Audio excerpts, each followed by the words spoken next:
Hello guys, welcome back to Spicy Gossip channel. Subscribe for latest updates. आज हम बात करेंगे निशी अठवानी के ऊपर। अगर आप निशी अठवानी को नहीं जानते, निशी अठवानी ग्लैम गर्ल हिमांशी की सिस्टर इन लॉ है और उन्होंने कुछ कमेंट्स करे थे, तो आज हम उस पर डिस्कस करने वाले हैं डीपली। वी ऑल नो ऋषि और हिमांशी के बीच में कुछ भी ठीक नहीं चल रहा और बात डाइवोर्स तक पहुंच चुकी है। अब से पहले सिर्फ ऋषि ने कुछ एलिगेशंस लगाए थे हिमांशी पे through his videos, but finally Himanshi ने भी कुछ एलिगेशंस और कुछ एक छोटी सी वीडियो आउट करी है जिसमें हमने डीपली डिस्कस करा। आप हमारे प्रीवियस वीडियो देख सकते हैं उसके रिगार्डिंग। हिमांशी की वीडियो आउट होने के बाद निशी ने भी कुछ कमेंट्स करे हैं हिमांशी के ऊपर, जो अब मैं आपको स्क्रीनशॉट के साथ एक एक पढ़ के सुनाने वाली हूँ। पहला कमेंट जो है, एक यूजर ने लिखा है, प्रतीक तुम्हारे साथ चीट करेगा तो तुम क्या करोगे। तो निशी अठवानी ने लिखा है, who told you he cheated, उसे प्रूफ मांगो ना। आप बोलने को मैं बोल सकती हूँ कि उसके 14-15 बॉयफ्रेंड है, जो कि सच है।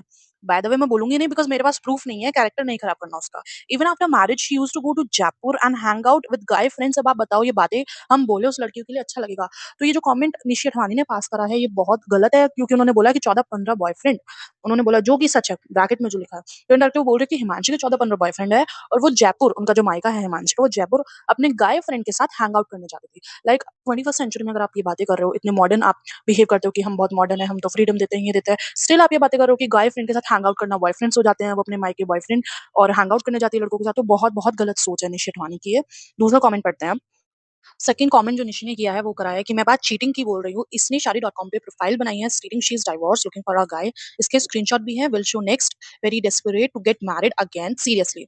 सो what's wrong to get married again, और उसमें डेस्परेशन की क्या नीड है? अगर दोनों हस्बैंड वाइफ के बीच में कुछ प्रॉब्लम है, I don't think so Nishi को उसमें कुछ बोलना चाहिए, because at the end they are husband wife at the time, और उनके बीच में जो भी प्रॉब्लम्स थी तो वो सॉर्ट आउट करते हुए ज्यादा अच्छे लगेंगे।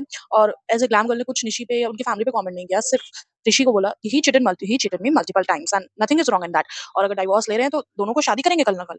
तो अगर हिमांशी ने साथ.com पे प्रोफाइल बनाई तो कुछ मुझे नहीं लगता गलत बात है। अगर वो शादी करेंगे, कल को ऋषि भी दोबारा से शादी करेगा डाइवोर्स होने के बाद, तो nothing is wrong in that. And वो चीटिंग नहीं होगा कि आप डाइवोर्स का केस फाइल करके या डाइवोर्स की बोलने के बाद आप किसी लड़के को ढूंढ रहे हो। तो मैंने जो निशी ने किया है, एक यूजर ने उनसे पूछा, few month back she came back home and they decided that they did mistake and अब साथ रहेंगे, तब वो वापस क्यों आई थी और फिर कुछ महीने बाद वापस क्यों चली गई। तो निशी ने रिप्लाई करा, सब प्लानिंग के साथ आई थी, शी टुक और ज्वेलरी ऑल्सो, जो शादी में मेरे पेरेंट्स ने दी थी वो सब ले गई। उसके बाद भी alimony she is asking and with such false allegation. बहुत कलयुग दुनिया है, कलयुग की दुनिया है भाई, बताओ लड़कियों ऐसे झूठ बोल के निकाल लेती हैं। Don't get fooled you guys. तो फर्स्ट ऑफ ऑल मैं ये बोलना चाहती हूँ कि जो ये बोल रहे हैं कि जो कि मेरे पेरेंट्स ने दी थी हिमांशी को, तो हिमांशी उनकी बहू थी इसलिए दी थी, आपके पेरेंट्स ने उनको ज्वेलरी ऐसे ही किसी लड़की को नहीं दी थी। और दूसरी चीज कि जो भी ज्वेलरी मिलती है शादी के टाइम पे वो स्त्री धन हो जाता है, उस पर किसी का कोई हक नहीं होता उसके बाद, ना आपके पेरेंट्स का ना किसी का, उस पर सिर्फ उसका ही हक है, डॉटर इन लॉ का, जिसको वो दी गई है शादी के टाइम पे, तो वो उसका ही है। और रही बात एलमनी की, तो ये एलमनी अब से नहीं चल रही है, ये एलमनी सालों से चल रही है, बहुत टाइम से पहले लड़कियां लेती थी। बिकॉज एक लड़की के इमोशन इन्वेस्ट होते हैं शादी में, बहुत चीजें इन्वेस्ट होती है लड़की के लिए, बहुत चीजें होती है, और एलमनी शी इज आस्किंग, वो उसका हक है, आप उसका हक नहीं ले सकते।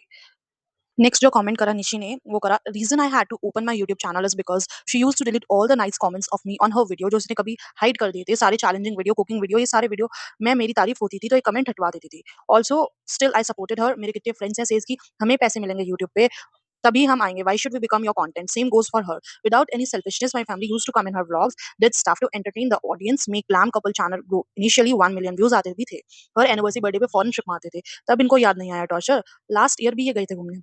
इफ शी हैज कट्स उसको बोलो सारी वीडियो पब्लिक करे, मेरे ग्रोथ किस्मत आप लोग नहीं डिसाइड करोगे, everything is decided by God, so let's wait and watch on कितने पानी में। तो पहले मुझे मतलब सबसे इंपॉर्टेंट बात है कि ग्लैम गर्ल हिमांशी क्यों ही हटाएगी आपके लिए पॉजिटिव कमेंट्स, बिकॉज हिमांशी के लिए खुद इतने सारे पॉजिटिव आते हैं, तो आप एक काइंड ऑफ जेलेसी दिखा रहे हो ना कि उसको आपसे जेलेसी थी, बट हमें नहीं लगता कि हिमांशी को आपसे जेलेसी होने के लिए कुछ चाहिए भी, तो क्यों जेलस होगी? उसके लिए इतने सारे पॉजिटिव कमेंट्स आ रहे हैं, ऐसे तो है नहीं उसके लिए नेगेटिव कमेंट्स आ रहे हैं, आपके लिए पॉजिटिव आ रहे हैं, उसके लिए खुद पॉजिटिव आ रहे हैं, तो वो आपके क्यों हटवाएगी? सबसे पहले मुझे नहीं लगता वो इतनी नीच हरकतें करेगी। दूसरी चीज ये कि कंटेंट क्यों बने, पैसे देने चाहिए, ये करना चाहिए। तो ग्लैम गर्ल बहुत बड़ा नाम था, बहुत बड़ा चैनल था, अगर आपकी फैमिली उसमें आई तो वो अपनी मर्जी से आई, अपने पूरे होशो-आवाज़ में आई। पैसों की रही बात, तो आपके फ्रेंड्स ऐसे हैं जो पैसे माँगते हैं कि कंटेंट में आने के लिए, बट अगर आपकी फैमिली आई वो एक बहुत बड़े चैनल पे आई और अपनी मर्जी से आई। ग्लैम गर्ल ने उनको फोर्स नहीं करा था आने के लिए। Comment, it was matter of court and your brother dragged it to social media. He's literally desperate for views. Your family should have handled it gracefully and away from social media. Nishi ने reply करा है, we had to, उसके पास बहुत पैसे हैं, she can play court for 10 years, हमारे पास होते तो एलमनी भी दे देते, बट कुछ नहीं है, she took it all and demands, तो अभी बताई नहीं what all she is demanding। शादी की ज्वेलरी मेरे पेरेंट्स ने दी, वो कमाई थी उसने, कुछ भी नहीं, nothing, chain and all the थी, वो सब ले गई। सो फर्स्ट ऑफ ऑल अब तरफ आप बोल रहे हो कि एलमनी मांग रही है, और एक तरफ बोल रहे हो बहुत पैसे वाले, अगर बहुत पैसे वाले तो वो एलमनी क्यों ही मांगेगी? दूसरी चीज़ ज्वेलरी की बात, ज्वेलरी की मैंने अभी बता चुकी हूँ, स्त्री धन है वो उसका ही है। आपके पेरेंट्स, उसके पेरेंट्स, ये पेरेंट्स, वो पेरेंट्स करने के बजाय वो उसके भी mother in law, father in law थे एक टाइम पे। तो इस वज़ह से उन्होंने ज्वेलरी दी और अब वो उसकी ही है। तो आपके पेरेंट्स ने उनको दी तो कोई एहसान नहीं करा। एंड आप पैसे वाले नहीं हैं, ये नहीं है, बट आई थिंक पैसे वाले तो आप बहुत हैं क्योंकि आप हर महीने फॉरेन ट्रिप मार देते आपने अभी बताया। तो एलिमनी देने में क्या प्रॉब्लम है? नेक्स्ट कमेंट है, why did she come back because she wanted to sell her flat. वो कौन सेल कराता अगर केस कर देती, as my father and brother have contact. तो उसको बकरा चाहिए था, उसको काम बन जाए। After that she stayed 3 month, then सारा गोल्ड लेकर चली गई, which we give her on marriage. हमें कोई रिग्रेट नहीं है, बट सो ऐसे बहुत सारे कमेंट्स करे हैं निशी अठवानी ने। बार बार वो क्लेम कर रही हैं कि हिमांशी को सिर्फ एलिमनी चाहिए, पैसा चाहिए। और सब कमेंट्स में निशी सिर्फ ये क्लेम कर रही है कि हिमांशी को सिर्फ पैसा चाहिए, एलिमनी चाहिए। नहीं, अगर आपको हमारा कंटेंट पसंद आया हो तो चैनल को सब्सक्राइब कर दीजिए, लाइक कर दीजिए और वीडियो को शेयर कर दीजिए। बेल आइकन प्रेस करना मत भूलना।